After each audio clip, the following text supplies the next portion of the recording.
Hello, today is Saturday, March 31st, 2012. I got up really early to go to the Saint Eustache Flea Market, and it started slowly.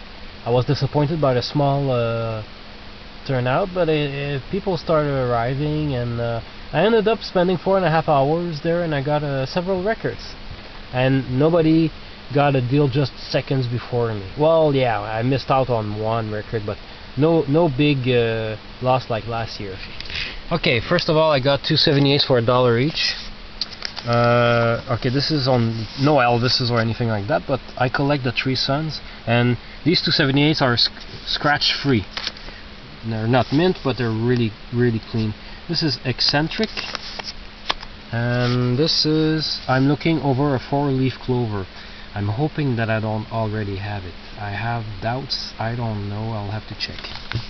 And same thing for this one. I could not remember at all. It's been so long since I bought an Andrew Sister 78 that I didn't have. I think I don't have it. It's Bing Crosby and the Andrew Sisters. You don't have to know the language. And Apalachicola, Florida. From the picture Road to Rio. 24-282. I don't know if I have it or not, but it's scratch free, so it's pretty clean. Got them for $1 each. Then I got 2 albums for $1 each. Brick, Good High. This is probably good funk, because I said that Brick. That's not, oh, Brick, yeah, Brick. And does it have Daz? And yep, it has Daz. So that's good disco funk. Probably more funk than disco. And it's scratch free. It's really good. I was glad to find this. And ici j'ai trouvé un Ronnie Bird que j'ai acheté l'année passée, je pense, ou là 2 ans.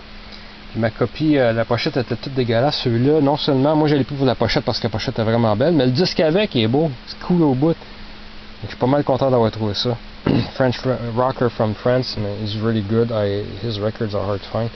And my copy from last year, the jacket is terrible. This copy is really neat. This gets more complicated but interesting. Just a second. This guy had like 1, 2, 3, 4, about 7 or probably 8 boxes of records, but he's clueless.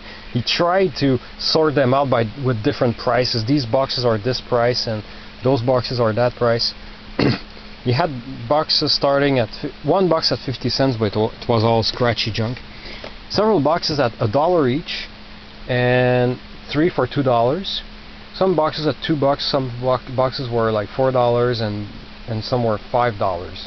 In the $4 box, he had like Nana Mouskouri and crap like that. He had some records that were both in the $2 box and the $1 box, and it was a big mess. But that's good, because I found most of the good ones in the $1 boxes. So I got Dave Baby Cortez, The Happy Organ. There's 9 tracks on this, and it's in really great shape. It's a low budget label, Design Records, but I suspect, I don't know if he re-recorded these, but I can't lose. I haven't checked it yet, so I'm hoping it's the original versions. 2013 by Carl Reiner and Mel Brooks. Shrink wrap still around the cover. That's pretty cool, and record is in great shape. I like Mel Brooks. Teddy Pendergrass. It's Pendergrass, right? Let me see. Yeah, Pendergrass. So it's my first Teddy Pendergrass album, I think. I might have a 45. In great shape. Guilty Pleasure, I know. It's an organ record. Actually, I found 2 in this lot. 2 that I didn't have.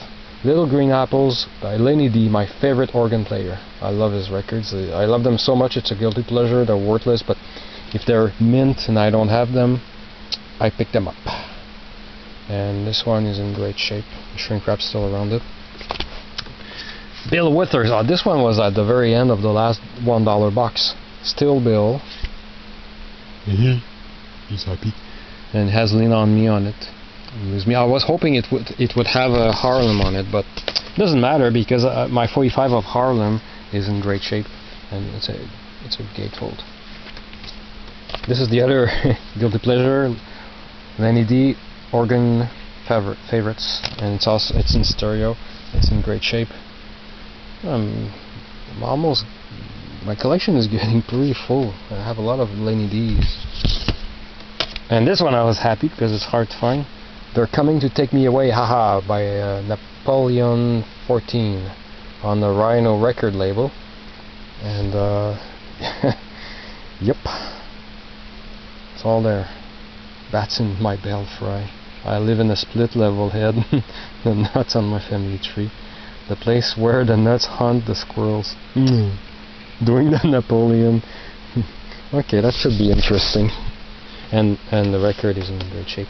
This is my only bad purchase of the day. I already have this record in so-so condition with scratches, and I checked it too fast, and the sun wasn't out this morning. George Carlin, Occupation Fool. Turns out it's in worse shape than my first copy. Damn it! So I'm stuck with 2 bad copies. So if you counted, these were supposed to be 3 for $2, and there's 8 of them. But then there was this one record in the $4 box.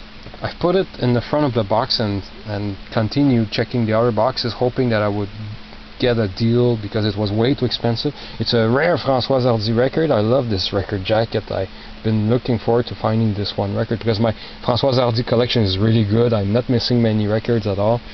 See, I have this one, I have that one, I have others. This one is not in very good shape at all, but the cover, man, just for the cover I wanted to have it. It's playable but scratchy. So while I was checking the dollar records, another collector jumped on François Hardy's records, and he picked that one. But then then he checked them properly, and then he put it back. And then I picked it up and I showed the seller. Said, "See, he didn't want it either because it's too scratchy." Then I showed him the scratches, and it is kind of damaged. And I managed to get it down to $2.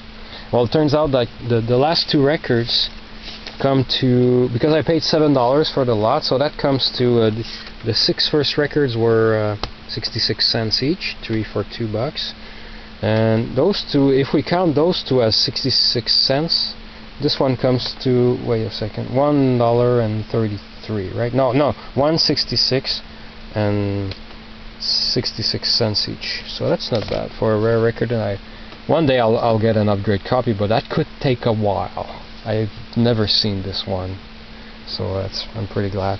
And then moving on, got 3 45s for 25 cents, which is an unusual price at the flea market. Usually they're more expensive. The 3 are in French, so I'll switch. Tu me dirais du DJ de Dal, si t'es au courant de ce disque-là, j'avais jamais vu ça. C'est Nicole Croisille, c'est bien une chanteuse française, ça, qui chante avec Robert de Montigny sur étiquette Télédisque le premier matin, avec l'orchestre de Jerry de Villiers. Puis là-bas, c'est Dis-moi, de Nicole Croisille, Georges Lagios, qui fait la musique, sur TD16 Télédisque, en bon état pour ça, j'avais jamais vu. Ginette Ménard, Un jour, un mois, un an. De l'autre bord, ben, il y a un sticker de Steinberg Miracle Mart, c'est de valeur. C'est demain, ton mariage. Louis Forestier, Montréal depuis. J'ai jamais vu cette 45 tours là. Puis La Boulée. Je sais que La Boulée est sur son premier long jeu solo. Mais je sais pas si ce bord-là il était sur le long jeu. J'ai pas pris de chance, je l'ai pris pareil. Il est un petit peu magané. Mais pour 25 cents, c'est pas pire.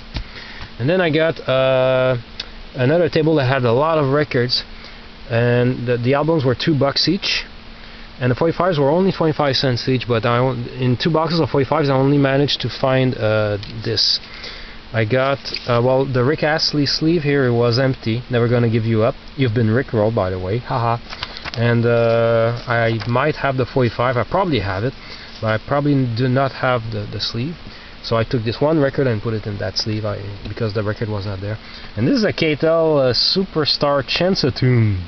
There's a video, I'm sure there's a video on YouTube about this because I've seen this before on YouTube.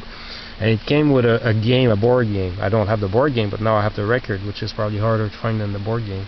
A few scratches here, but heck, it's I've never seen it before. It's made in USA. That's pretty cool. I'll put that in that sleeve. That was about the price was 25 cents.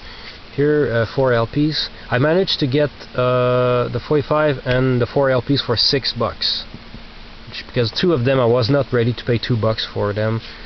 These two LPs here, I was willing to pay $1 each, but it comes to $1.50 each. Ici j'ai Robert Charlebois pour Superposition, c'est pas une pièce de collection loin de là, puis même que la pochette est un petit peu endommagée ici.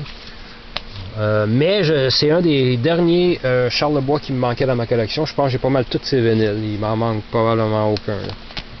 À part peut-être quelques importations. Là. Mais je pense qu'avec ça, j'ai tous ces disques. Ouais, j'ai même, oui, j'ai même Terre des Bombes. J'ai nommé si je l'ai, c'est le dernier qui me manquait. Puis il y a C'est pas physique, c'est électrique dessus, en tout cas. Here is a Monkey record. Monkey's record I didn't have. He had 2 copies, I took the better one. Oh, I can't. How do you pronounce that? Pisces? Aquarius, Capricorn, and Jones Limited. And a little bit of groove wear, no scratches. This one I was excited, and I showed it to other guys afterwards. They thought, oh, we see that all the time. I said, this is the first time I've ever seen this record used. Might have seen it when it came out in '82 when I used to go to the record store, but I've never seen this used, and I've been wanting to hear this album for a long time because I only knew Da Da Da and the flip side Sabine Sabine Sabine. I have the 7-inch 45, and this is the album. He also had the 12-inch single of Da Da Da, but I didn't care for it. I only cared for the album. I'm looking forward to listening to this. Ya Ya, Achung Achung, Nasty. Yeah, I'm really looking forward to listening to this record. This I'm a 10cc collector, and the guy had 2 copies. This one has unfortunately how do you call it? Anyway, you see there's a hole there. There's a name for that. I forgot what the name is. And the other copy was washed out, like it was had been in a window of a store for many months under the sun. So I took this one, and it's 10cc. Look here, it's sealed, never opened. And because this is the US copy, the Canadian copy is and the original British copy doesn't have this. It has the sheep on the cover, but it's really small, and it has these letters 10cc. Look here, really big in white on a black background. So I was glad to get the US cover instead. So that was cool. So I got this for the price I said before. Then I got the records were in this next box. There were 2 boxes. The records were $1 each, and I got 2 double albums. I always get nervous at the flea market because I never know if they'll tell me, oh, 2 records, it counts for 2. It's a double album, it counts for 2 records. And it was a bloody mess. There were loose records in their protective sleeves, but outside their covers. And this is a double set, David Bowie Stage. And there was only 1 record, and I went back in the box and I found the other record, and both were scratch free. I was really lucky that it was in great shape because the box was a really big mess. See, I also left another record behind, Grace Jones' album, and it was scratchy. I had to leave it there. So I got this, and I got another copy of Jethro Tull, Living in the Past. So I already have this later edition that doesn't have the booklet. It's a later pressing, but because if you remember last year I found a original version but with only 1 scratchy record and it was missing the other record. I can always decide to put these 2 records in the original sleeve. Maybe that's cheating. Yeah, it is cheating. But it bothered me that I had the original without anyway, it cost me $1 for the double album.